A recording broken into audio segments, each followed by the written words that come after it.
एक बार भगवान शिव और माँ पार्वती हरिद्वार में भ्रमण कर रहे थे। माँ पार्वती ने देखा कि सहस्त्रों मनुष्य माँ गंगा में स्नान करके हर हर गंगे कहते हुए चले आ रहे थे, लेकिन सभी मनुष्य अभी भी पाप परायण लग रहे थे। माँ पार्वती भगवान शिव से पूछती हैं कि प्रभु, क्या अब गंगा समर्थ नहीं रही? प्रभु ने पूछा, पार्वती, तुमने ऐसा सवाल क्यों किया? माँ पार्वती कहती हैं कि प्रभु, इन सभी मनुष्यों के पापों का अंत क्यों नहीं हुआ? भगवान शिव मुस्कुराते हुए कहते हैं, पार्वती, गंगा तो अभी भी सर्वसमर्थ है, लेकिन इन सभी ने पापनाशिनी गंगा में स्नान किया ही नहीं है। माँ पार्वती विस्मित होकर बोली, प्रभु, अभी तो गंगा में स्नान कर इन लोगों के शरीर भी नहीं सूखे और आप कह रहे हैं कि इन्होंने पापनाशिनी गंगा में स्नान नहीं किया। भगवान शिव ने कहा, पार्वती, मैं कल तुमको इस बात का भेद बताऊंगा। अगले दिन प्रातः बारिश होने लगी और सभी रास्ते पानी और कीचड़ से भर गए।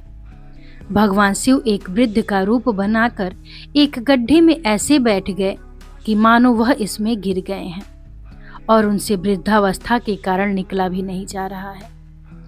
उन्होंने माँ पार्वती को समझा दिया था कि तुम गंगा स्नान कर आते सभी मनुष्यों को सुनाकर कहना, मेरे पति सर्वथा निष्पाप आत्मा है और कोई निष्पाप पुण्य आत्मा ही उनको बाहर निकाल सकता है। अगर कोई व्यक्ति निष्पाप है तो वही मेरे पति को बाहर निकालने के लिए हाथ लगाए, लेकिन अगर कोई निष्पाप नहीं हुआ तो उसका शरीर जलकर भस्म हो जाएगा। माँ पार्वती अब गड्ढे के पास बैठ गईं और सभी को सुनाकर कहने लगी।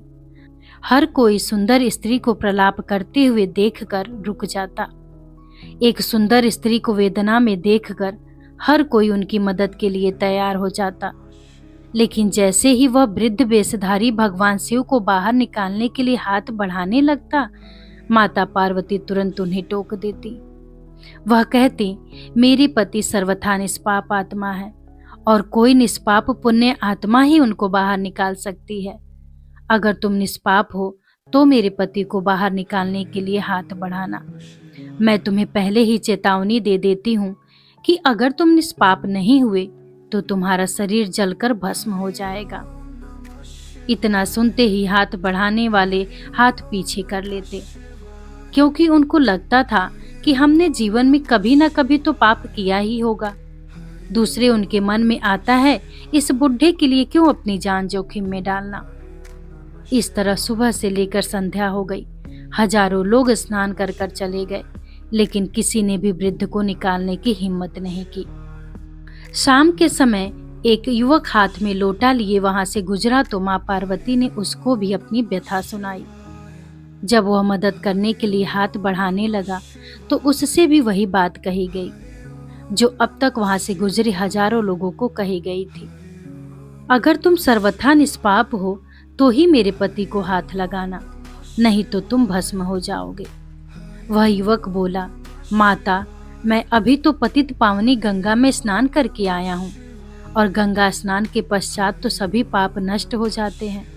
मैं अभी आपके पति को बाहर निकालता हूँ। उसने हाथ बढ़ाकर वृद्ध रूप में भगवान शिव को बाहर निकाल दिया। भगवान शिव और माँ पार्वती ने उसको अपने वास्तविक स्वरूप के दर्शन दिए।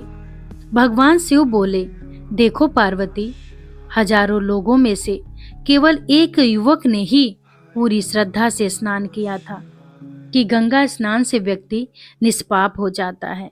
कहने का तात्पर्य यह है कि लोग बिना किसी श्रद्धा और विश्वास के गंगा स्नान करते हैं, इसलिए उनको उसका पूर्ण फल नहीं प्राप्त होता।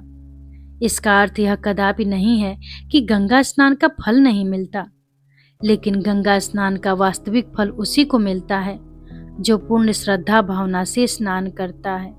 बोलो हर हर गंगे, हर हर महादेव।